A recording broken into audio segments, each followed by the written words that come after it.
Hey, Omega Heads! Metal is a Law radio show and YouTube channel has the honor to interview Bruno Maia, singer and founder of the most successful Brazilian folk metal band, TUATHA de Danann. So welcome, Bruno. Thanks for your time.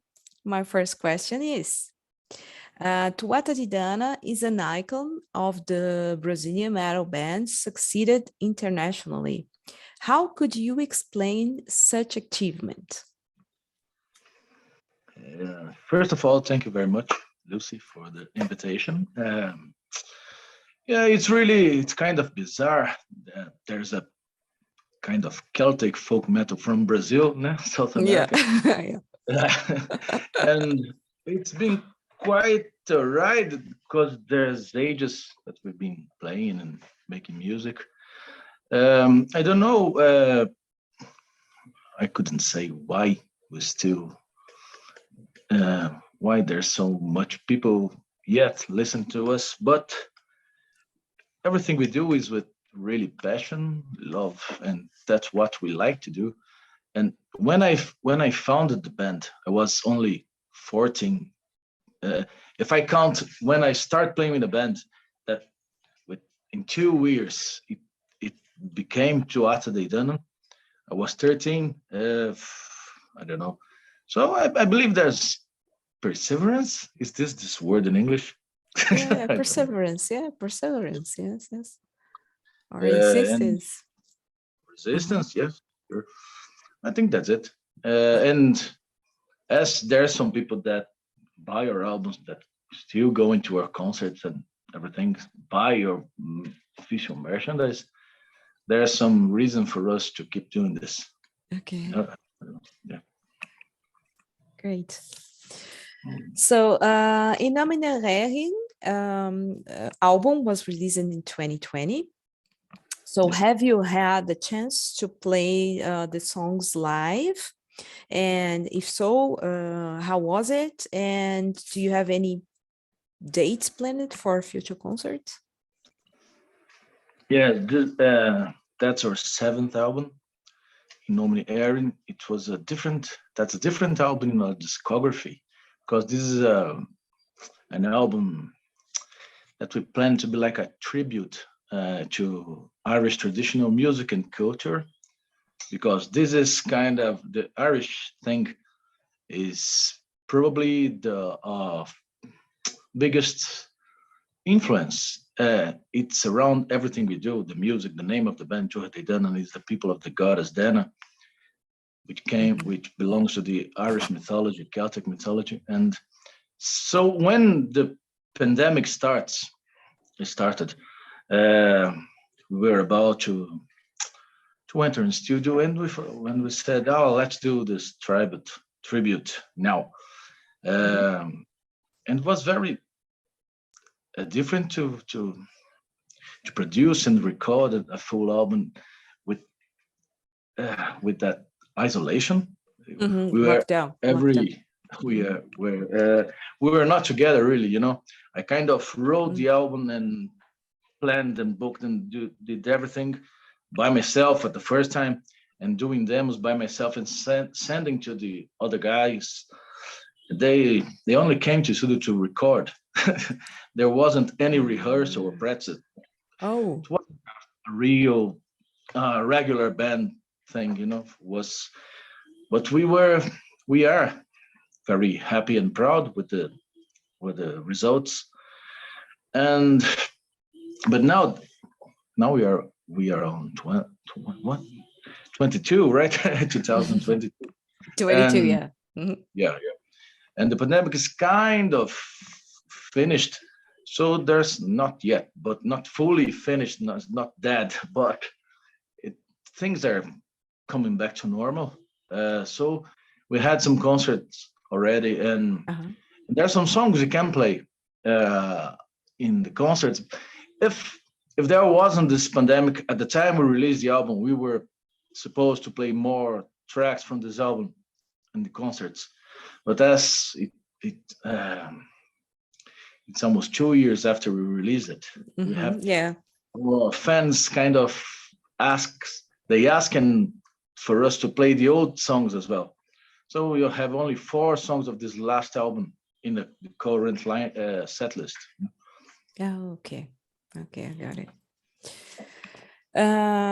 So still speaking about In Nomine Erin, so as you told already, it's a tribute to the Irish culture with some TUATHA De Danann elements. And so how has been the feedback of the audience and critics to the album then? As far as I could see, people love the album. The album is very rich as well, because there's some really traditional. We took some traditional tunes and songs from Irish traditional music, and we did our versions. So the album, we have some very traditional and acoustic tunes, loads of jigs and reels and traditional piece of music from Irish culture, with violins, the fiddle, right? Flutes, bagpipes, things like that. And there are some metal songs, as we used to do, mixing together, putting together all these things of all these instruments and metal music. Some are more rock and roll with this folky influences. So it's a very rich, various. There's a variety of songs and styles. There's 11 songs. Jesus, I don't remember. It's 11 songs. And there's some female vocals as well. So loads of guests on the record. So it brings a freshness and diversity. And that's why I said people love the album, because it's, maybe you can listen to it like a metal person, and you can listen and you can put this record to play to some grandparents as well. Yeah. Yeah. Everybody's gonna like it. It's strange. Yeah. With this kind of. All right, that's it. Yeah. Cool. All right. And some video clips for this album, In Nomine Erin, were filmed as well. Yeah. So could you speak about them? Yeah. Actually, that happened when the pandemic started, and we are at the same time we were entering in studio to do the album, and our keyboard player, he said, why, and all our concerts were canceled, and for fuck, and we are musicians, we live by concerts and everything like that. So he had this idea of make kind of like a supporting campaign to the band, as we are doomed by this cancellation of concerts and everything. He thought in like a program, like a campaign where podcast, people could support the band buying plans to get, so they would privileged buy the album. Okay. Like pre-orders. Like a pre-order, and it was, for example, if an album costs 20, people would pay 50 to get. So we were do like a big brother of the album. We were recording all the process on the studio of songwriting, and we practicing each one in his home, discussing lyrics, melodies, arrangements, the recording itself. There was also a kind of a contribution. The public co-wrote one song with us. We sent the first lines, the first part of the lyrics and the metrics of everything, and we asked them to give us some ideas, and we said, all right, the best ones we will use and give the credits and royalties and everything. And it was very nice, because we have a very close contact to our audience. There was some, I don't remember how many videos we did, but was all homemade videos, nothing professional, just as Mhm. phones, getting everything, a very, actually, it's a very big footage of the whole process of the album. To Mhm. the fans are really nice because they can see how it works on studio, how you can arrange your music, how you Mhm. you you on studio and oh fuck, sorry, yeah. When you when you fail, when you have to do the same part maybe 15 times because it's not Okay. not working. It was very nice, very And a then different the experience to us. Yeah, the fans could have this kind of feeling, yeah, how it is for real, how it's to yeah, record. Yeah. yeah, and this thing of this partnership in the lyrics of one song was fantastic because we Mhm. have as partner in songwriting someone who is a very fan of the band, a huge fan in the band. It was very different and nice to us, Yeah, and okay, I believe for them as well. great. So Of Trovas and Spells is a Yeah, compilation released last year. Yeah, so could you speak more about it? yeah. We have already 7 albums released. Two Innominieri was the seventh one. So there's loads of songs on the 7 first albums, and we are as the last year before the pandemic, the apocalypse.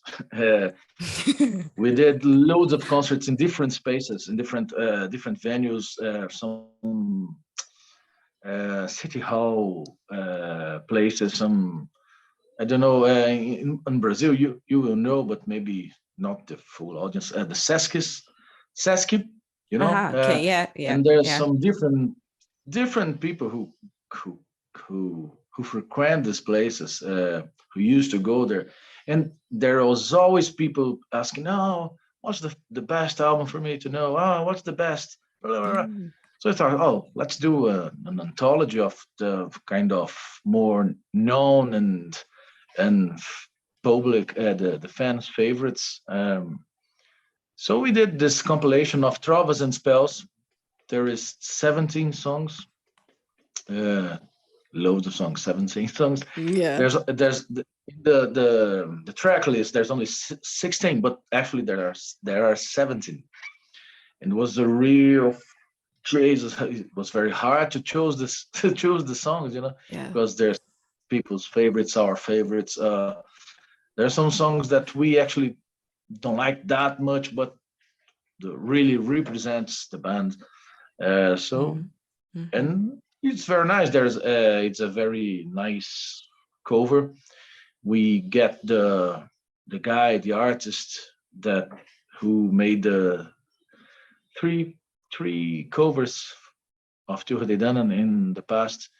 It kind of brought again that feeling, that magic. Mhm. Very nice. It's a very nice compilation, very compilation or anthology. I don't know the name in English. Best of greatest. I don't Yeah, the know. best. Yeah, yeah. I believe Yeah, I think that I all know. of them. All of them. Yeah, yeah, yeah, Okay, yeah. I think that. Well, we like that very much. that's great. So, well, I follow your posts, and I and everyone can clearly see that you see your rebellion against the current Brazilian government. So, feel Oh yeah. free to tell everyone what you think about the political situation in Brazil, if you want that, of course. Oh yeah. For me and for loads of people, this guy is the worst president we ever have. The worst president ever in Brazil. He's a fascist. He's a genocide guy. He's a Yes, okay. ultra far right guy. We try not to mix this with the band so much, Mm-hmm. but we have a song called King from this last album, Innominieri, which is about his his behavior during the pandemic, he's a denier. He denies everything, the science, medicine, and the Yeah. vaccination and everything, the social And masks isolation and wearing masks masks. as well. Yeah, it's important to tell the people He, that yeah, how was his behavior in Brazil. Yeah, he yeah. was He was against any also, protection. yeah, he Mhm. was also, oh Jesus, what's that name? He was taking a piss. Not, no, no. When he was kidding with this. Oh Jesus Christ, my English is a failure. Yeah, your English is great. So- No, muffing. No, no, no, no, no. Mocking, he was mocking, mocking. Yeah. Mhm. mocking on the people who got sick. Like, oh, I have COVID. He was Mhm. he was saying to the people to be brave, to face it, and no, loads of things. But not only his behavior on on this COVID thing. I don't like it. He's a far right guy, and I am a very left comparing to Mhm. him. Mhm. Um, and we totally hate this guy. We Yeah. now we Brazil is back to the map of Hungary. I don't know if the name in English, the proper name in English is this Mapa da Fome. Mata da Fome. Mapa da Fome, yeah. Mapa da Fome. It's like Yeah, hunger map. What? What? yeah. What? Loads of people are back to miserable conditions. Okay. Um, and we're fucked. Economics is shit. Health shit. Everything is bad. But And yeah, I know. Sorry to interrupt you, but mm, I believe there's also a point that now in Brazil, the people they need to have like a side of something. It's like you have, for me, it's like you have a wall, and this wall divides people. Yeah, so people are left or people are right. People are, they yeah, are, I don't know, they are rude or they are polite. It's yeah, like it's two very, yeah, extreme yeah, yeah, situations for everything. That's what I see from far. What this government brought as well as, yeah, because yeah, the people they got like, okay, I'm against him or I'm in favor of him, yeah, yeah, and there sure, are some yeah, fights. Yeah, that's what yeah, I yeah. I feel from far. You're right. This government brought it, Yeah. and the strange. I know loads of places in the world are having the same thing. I know this, Mm-hmm. but the problem here is people are kind of fighting against reality as well. Mm-hmm. Because there's no way for someone to say, "Oh, now today we are better." No, there's no way. Mm-hmm. Everything is very expensive. It's hard to live here because things Yeah. is very expensive. It's costing a lot. Like I never remember some periods that things were so expensive as it is today, and there's no Yeah. compensation in the salary in the ages that the people have. Okay. So it's Yeah. very hard to live, and there's still some people who like defending this. Oh no, this is good. Oh. Today we're better. No, no, people are crazy. Mm-hmm. Yeah, yeah. It's a pity because Brazil is a country, it's a wonderful country and has everything there that it's possible And to it's a be very rich country. Very yes, rich. Brazil could be the first, a top country, but Yeah. corruption and this kind of governments that they come, and Not destroy only everything. corruption, it's corruption as well, but it's a kind of this inequality. It's Mm-hmm. it's that's the plans of all these governments. Because Yeah, if we have politics that could share it a little yeah, bit more, like yeah, if because there's loads of money in a few hands, yeah. and Mm-hmm. the people are always fucked now with this government, which is very liberal. The companies and the workers the workers actually are always fucked, while the companies has uh, I don't know, my English just to speak about it is bad enough. never mind. This is the bad, the worst government we ever have. Yeah, that's the point here. I agree with you. No good. Yeah, sure. Yeah. Good. And now back to TUATHA de Danann. How fun it was to make the tribute to Skyclad. So tell us more about it. Oh, it was very nice because Skyclad is the first folk metal band we ever heard of, and the first one we listened to.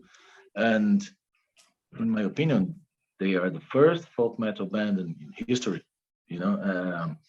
And they were, and still are, a very strong influence on us, you know.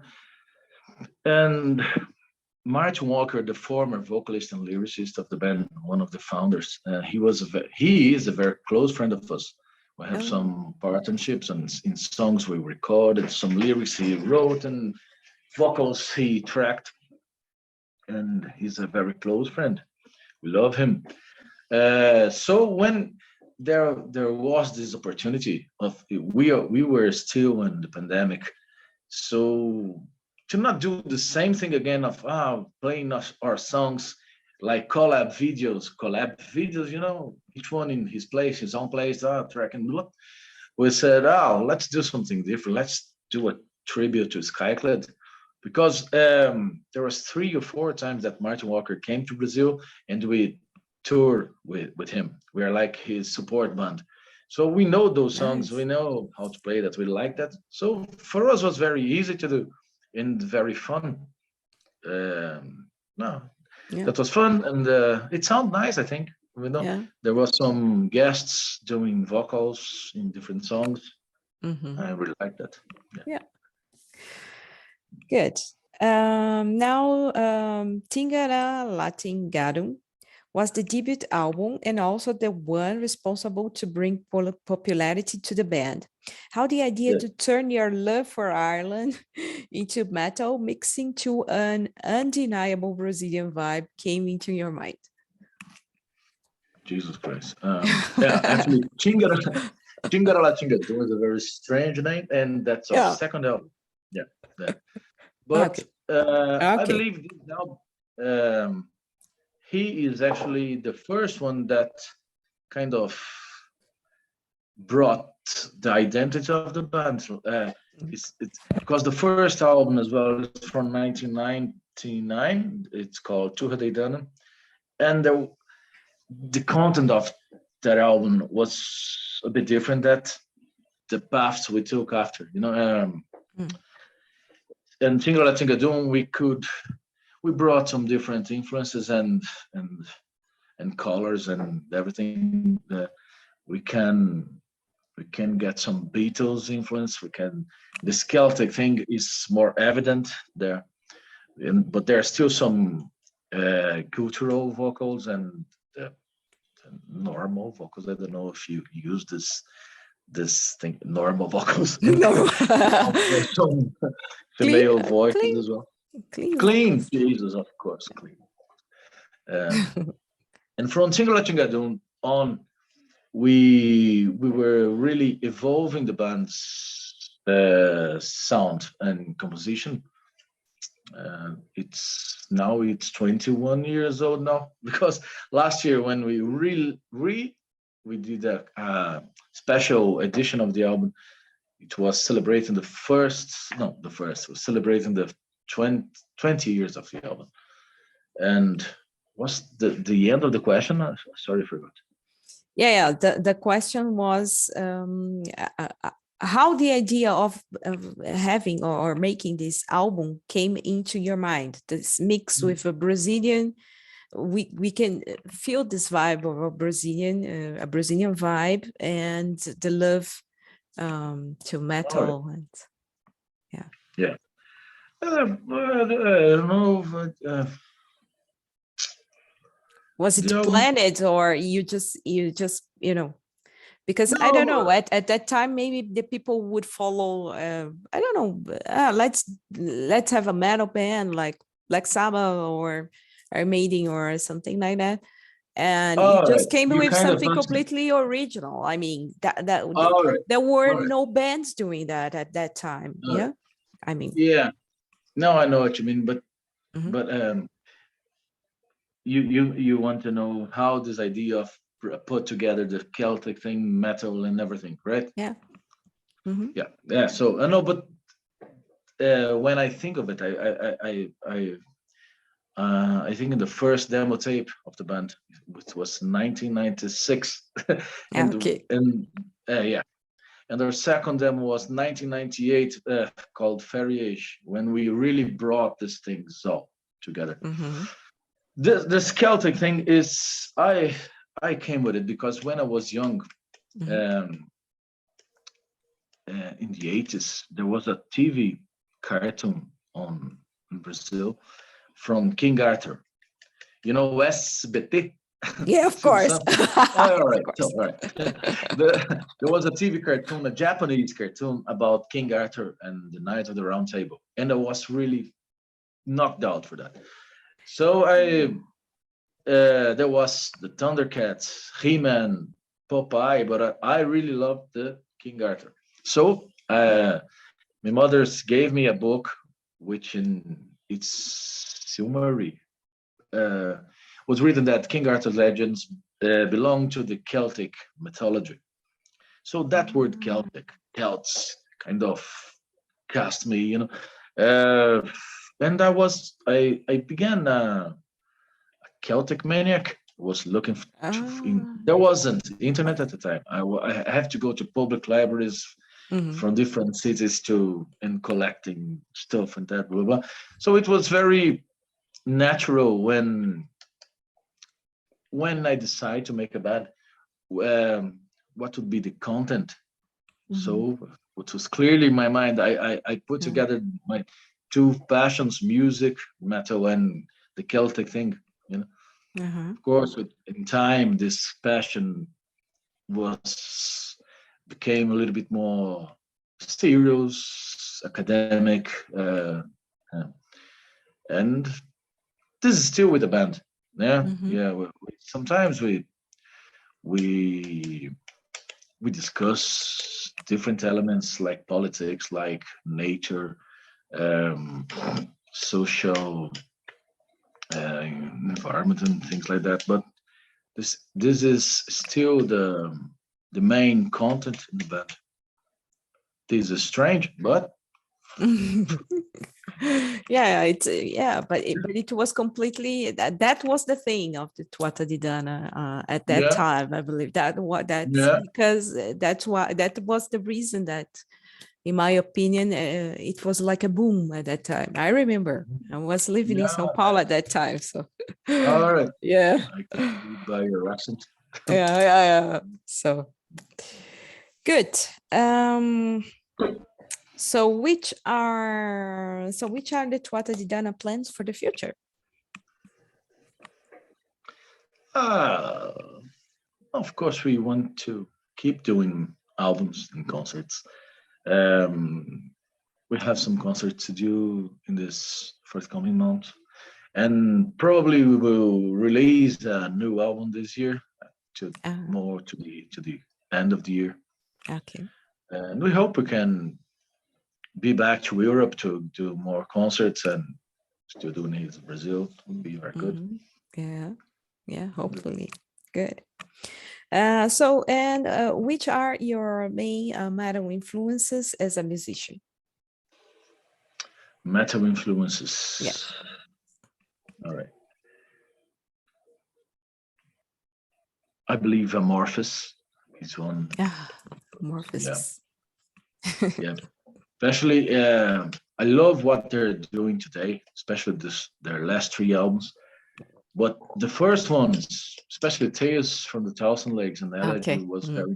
they were very important to us when, Mm-hmm.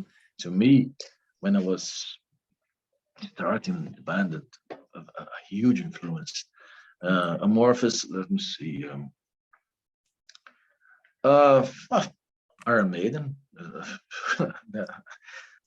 I like very much the old Halloween albums, you know, Mm-hmm.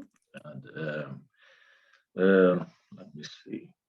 There are some bands that there's nothing to do with my music, but Mhm. they're kind of very huge influences to me and the band as well.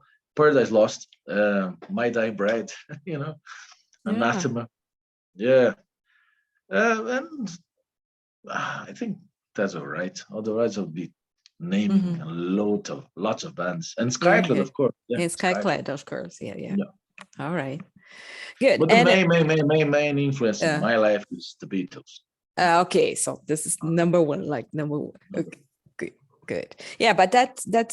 So that fits on the next question, because the next question is, which are your influences besides metal? So then we All could right. start with All the right. Beatles. Okay, Beatles.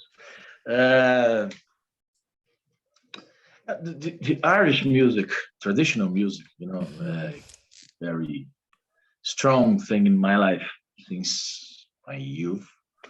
Led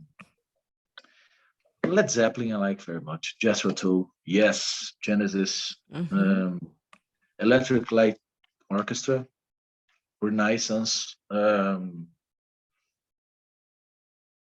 Let's see. I like some loads of instrumental formations like Bela Fleck.